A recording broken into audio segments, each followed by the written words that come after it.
মানুষ ভয় ভীতি লোভকে ত্যাগ করে আজকে রাস্তায় নেমেছে, কারণ ভবিষ্যৎ অন্ধকার অন্যায়ভাবে তদন্তকে প্রভাবিত করে আর তথ্যকে লোপাট করার চেষ্টা।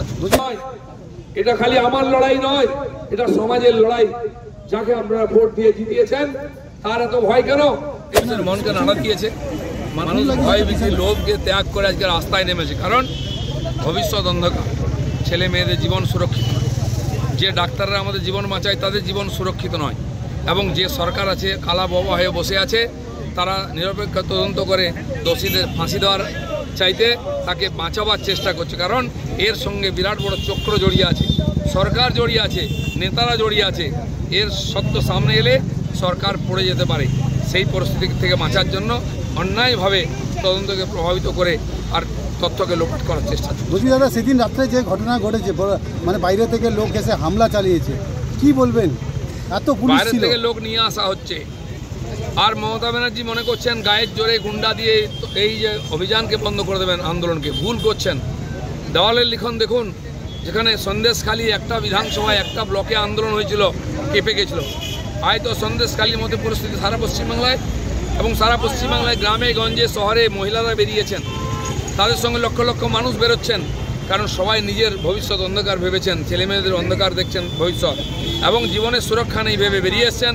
সরকার যদি সত্যকে সামনে না এসে চাপাবার চেষ্টা করে, তাদের কপালে কষ্ট আছে, ক্ষমতার মোহ ছাড়তে। বলছি দাদা, সিবিআই নিয়ে বারবার প্রশ্ন উঠছে, আবার এই ঘটনায় সিবিআইকে দেওয়া হয়েছে, সাথে দিয়েছে কোর্ট, কারণ সাধারণ মানুষ সিবিআইকে ভরসা করেন। যে মমতা ব্যানার্জি সিবিআই কথা বলছিলেন যে সিবিআইকে দেবো, কিন্তু যখন কোর্টে সিবিআইয়ের কথা উঠেছে, তিনি উকিল লাগিয়েছেন যাতে সিবিআই না আসে, সম্পূর্ণ চেষ্টা করেছেন বড় বড় উকিল দিয়ে, কিন্তু পারেননি। সেইভাবে এই সত্যকে চাপা দেওয়ার চেষ্টা করছেন, সেটাও পারবেন না, আর যেভাবে অন্যায়ভাবে সরকারে থাকতে চেয়েছে সেটাও পারবেন। এসিসিআই বন্ধ ডেকেছে, এসিসিআই গোটা সবাই নিজের মতো করে আন্দোলন করছে অন্যায়। নারী শক্তি জিন্দাবাদ, ভারতীয় জনতা পার্টি জিন্দাবাদ। উপস্থিত খড়গপুরের জাগ্রত জনতা, মিডিয়ার বন্ধুগণ, এবং এই রোদ্দুরের মধ্যে দাঁড়িয়ে যে কর্মীরা আমাদের এই কর্মসূচি পালন করেছেন, এবং সমস্ত গাড়ির যাত্রী ড্রাইভার, সবাইকে আমার আন্তরিক শুভেচ্ছা এই আন্দোলনে সহযোগিতা করার জন্য। বন্ধুগণ, আজকে কোনো রাজনৈতিক বিষয় নিয়ে আমরা আসিনি, না সাধারণ মানুষকে কোনো কষ্ট দিতে এসেছি। আমরা যে স্পর্শকাতর বিষয় নিয়ে সারা পশ্চিমবঙ্গ আজকে উদ্বেলিত হয়েছে, উত্তাল হয়েছে আন্দোলনে, সেই আন্দোলনের একটি অংশ হিসাবে খড়গপুরবাসীকে কিছু মেসেজ দিতে এসেছে।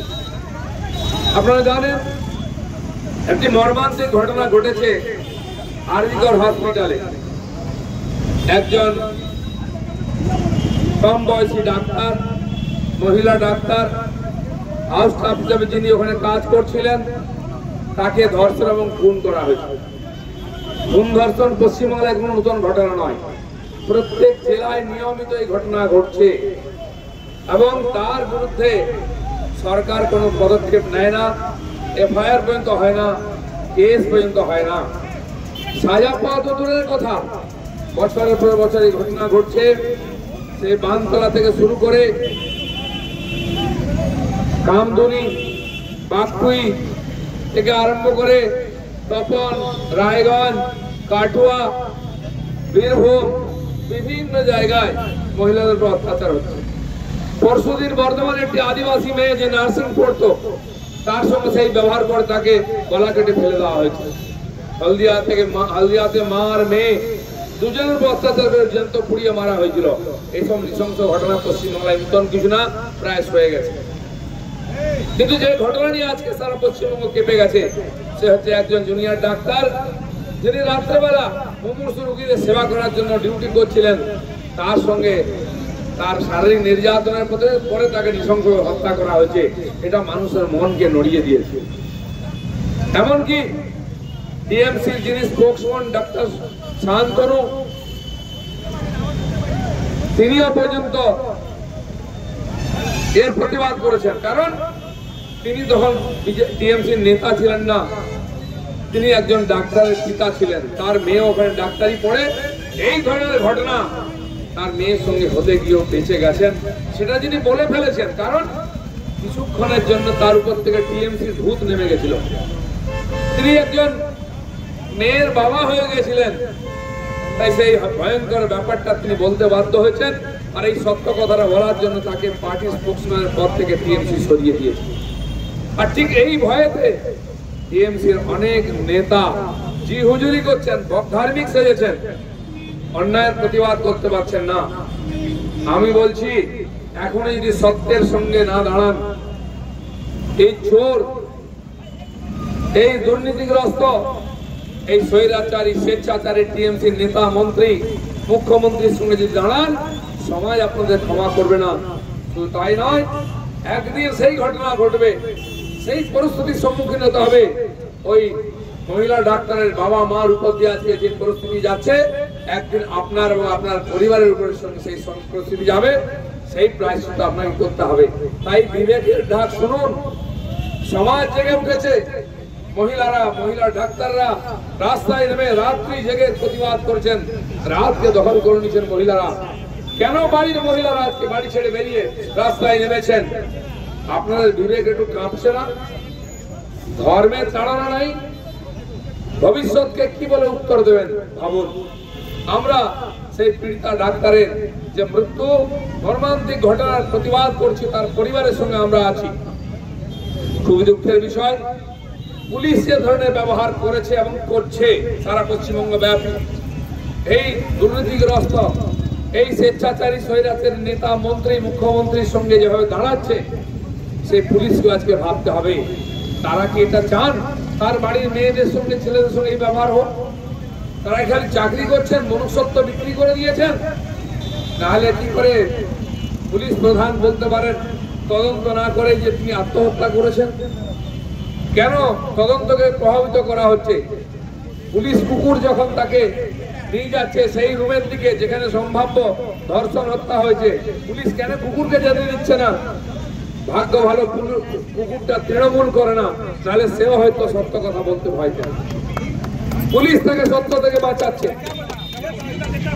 কেন পুলিশ এই আন্দোলনের উপরে ঝাঁপিয়ে পড়ছে?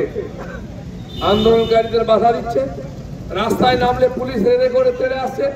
সে বাংলাদেশি হিন্দুদের উপর অত্যাচারের বিরুদ্ধে প্রতিবাদ হোক, বা আরজি করে ডাক্তারের মৃত্যু এবং হত্যার প্রতিবাদ হোক, রাস্তায় নেমে পুলিশ আমাদের বাধা দিচ্ছে।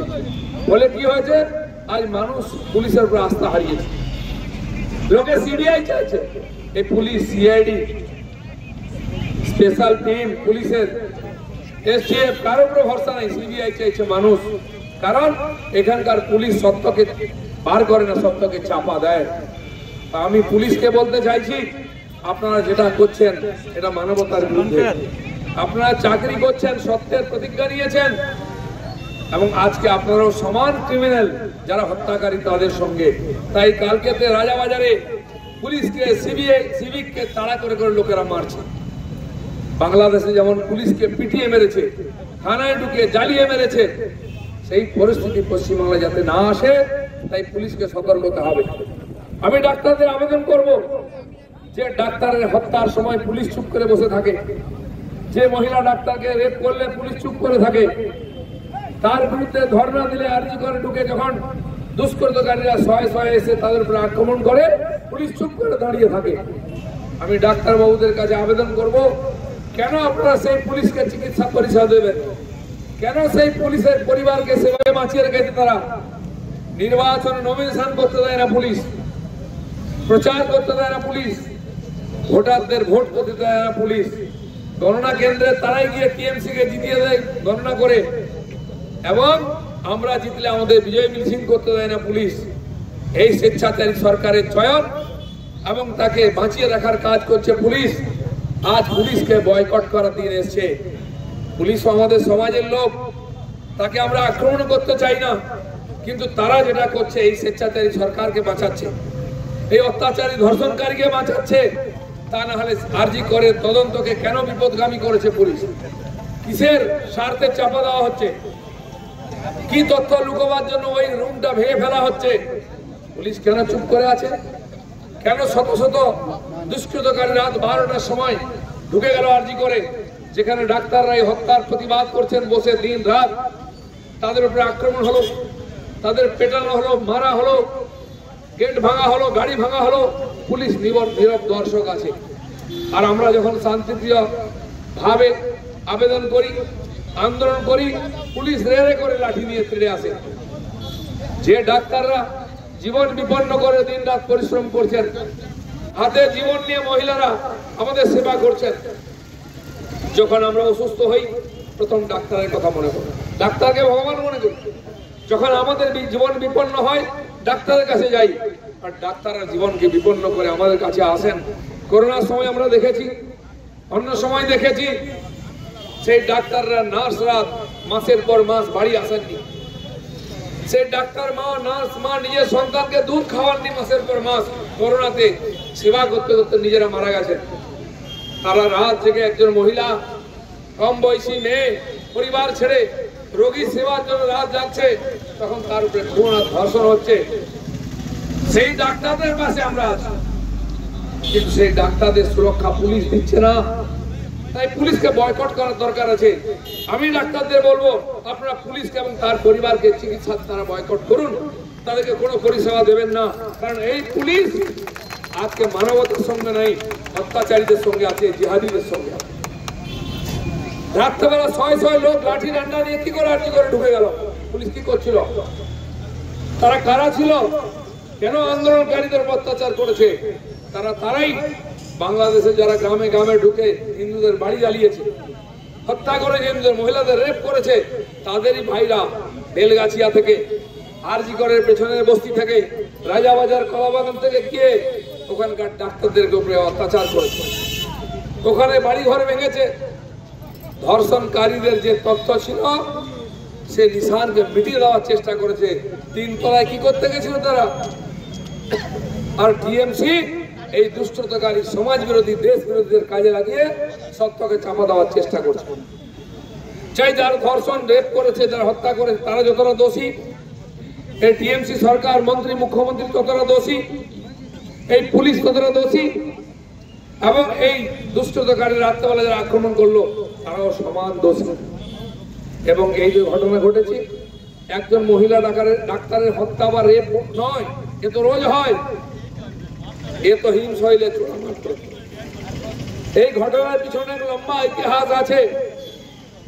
সেটাকে চাপা দেওয়ার জন্য প্রথম থেকে পুলিশ নেতা বারবার বিপদগামী করার চেষ্টা করেছেন। আর ওই কলেজের প্রিন্সিপাল, যাকে ওখান থেকে সরিয়ে দিয়ে অন্য কলেজে পাঠানো হয়েছে, সবচেয়ে বড় ক্রিমিনাল হচ্ছে ওই সঞ্জীব ঘোষ। প্রথম সিবিআই ওকে অ্যারেস্ট করে জেরা করা উচিত, কারণ এর পিছনে বিরাট দুর্নীতি জড়িয়ে আছে। আর সে দুর্নীতির মাথা ওই সঞ্জীব ঘোষ। আরজি করে কোটি কোটি টাকার ওষুধ লুট হয়, বিক্রি হয়, সেই ওষুধ বাংলাদেশ পর্যন্ত যায়, এবং বছরের পর বছর ৬০০ কোটি টাকা দুর্নীতি চলছে। বহু নার্স, ডাক্তার, নেতা ওর সঙ্গে যুক্ত আছেন।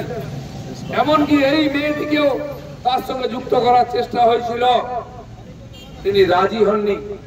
তাকে ধমকি দেওয়া হয়, তাকে পরীক্ষায় ফেল করানোর চেষ্টা হয়, যেটা সুশান্ত সেনের মেয়ের সঙ্গে হয়েছে। সুশান্ত বাবু সেই সত্য স্বীকার করেছেন, তার চাকরি গেছে। সুশান্ত বাবুর মেয়েকেও, শান্তনু বাবুর মেয়েকেও ফেল করানোর চেষ্টা হয়েছিল, ধাক্কা দেওয়ার চেষ্টা হয়েছিল। তাই শান্তনু সেন বলেছেন ওখানে একটি বড় চক্র কাজ করেছে। উনি বিস্তৃত বলার আগে ওনাকে সরানো হয়েছে, তার মুখ বন্ধ করা হয়েছে। শান্তনু সেন ইঙ্গিত দিয়েছেন মাত্র, তাতেই তাকে বলি দেওয়া হয়েছে। এই চক্র ছোট নয়, আজকের নয়। এই চক্রের পেছনে কোটি কোটি টাকা, ৬০০ কোটি টাকার হেরফের আছে। আর প্রিন্সিপাল তার মাথা।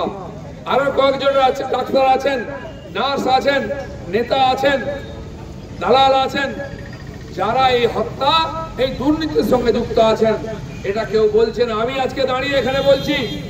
তাই সঞ্জীব ঘোষকে আগে টেনে নিয়ে এসে তদন্ত করুন, দাওয়াই দিন, থার্ড দাওয়াই, দেখবেন সব বেরোবে। ডাক্তার বলে ক্ষমা করবেন না, তিনি একজন ক্রিমিনাল, তিনি একজন খুনি, পারলে আমার নামে কেস করুন, কিন্তু সিবিআই যেন তাকে ডেকে জেরা করে। যে বলো এর পিছনে কি আছে। এই হত্যা, এই ধর্ষণ, তার সঙ্গে ওই ওষুধের দুর্নীতি লুটের যোগ আছে। আমি বলছি, যেটা কেউ বলছে না, তাই তদন্ত চাপা দেওয়া হচ্ছে, নিশান উড়িয়ে দেওয়া হচ্ছে, বাড়ি ভেঙে ফেলা হচ্ছে।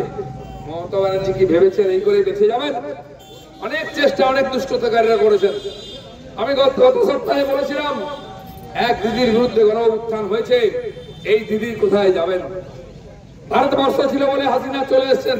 আমরা মানবতার সঙ্গে থাকি, সারা বিশ্বের সমস্ত উৎপীড়িতদের জায়গা দিয়েছে। তিব্বতী হোক, শ্রীলঙ্কার তামিল হোক, বাংলাদেশের প্রধানমন্ত্রী হন, বা পার্সি হোক, আফগানিস্তানের হিন্দু শিখ ভাইরা হন, সবাইকে দিয়েছে।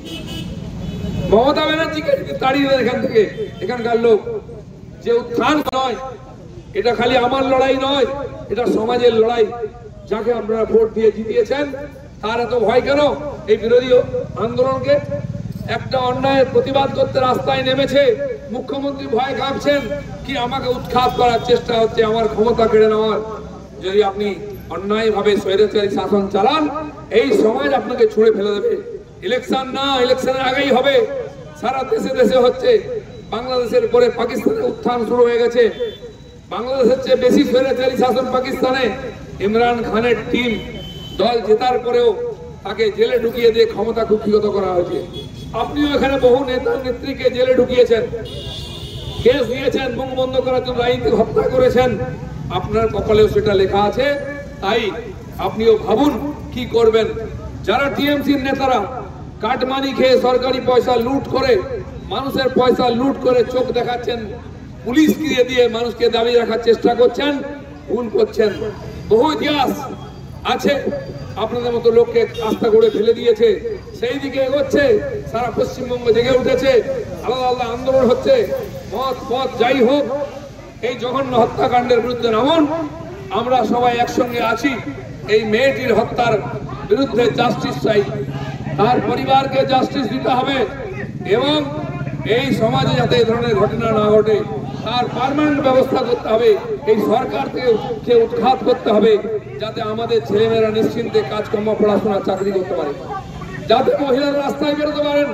আজকে পশ্চিমবাংলায় মহিলারা, তাদের সম্মান ও সুরক্ষা আছে সবচেয়ে চ্যালেঞ্জের মুখে। তালিবানি শাসন কায়েম হতে যাচ্ছে। বাংলাদেশে যে তালিবানিরা আন্দোলন করছে, তাদেরই ভাই বন্ধুরা এখানে তাদের দিয়ে কাজ করিয়ে আজ করে আক্রমণ করানো হয়েছে। আজকে পাড়ায় পাড়ায় রাস্তাঘাটে এই ঘটনা ঘটতে পারে, বস্তিতে বস্তিতে। সাবধান থাকুন, অশনি সংকেত দেখুন, সময়ে সাবধান হন, রাস্তায় নামুন, এর প্রতিবাদ করুন, সরকারের ঘুম ভাঙান। তাহলে হয়তো আমরা এবং আমাদের পরবর্তী প্রজন্ম নিশ্চিত থাকতে পারবো। এই আহ্বান রেখে সবাইকে ধন্যবাদ। আমরা চাই এই ঘটনার যে প্রতিবাদ সময় দেখিয়েছে, সরকারের সঙ্গে কেউ নাই, তাই মমতা ব্যানার্জি সময় থাকতে পদত্যাগ করে এর নিরপেক্ষ তদন্তের ব্যবস্থা করুন। আর তা না হলে আজকে পশ্চিমবাংলায় যেদিকে যাচ্ছে, আইন কানুন বলে কিছু নাই, রাষ্ট্রপতি শাসনের দিকে এগোচ্ছে। কেন্দ্র সরকারের দেখা উচিত যাতে এখানে আইন কানুন ব্যবস্থা ঠিক হয়। যদি ঠিক না হয়, ঠিক করার ব্যবস্থা করতে হবে। ধন্যবাদ। ভারত মাতা কি।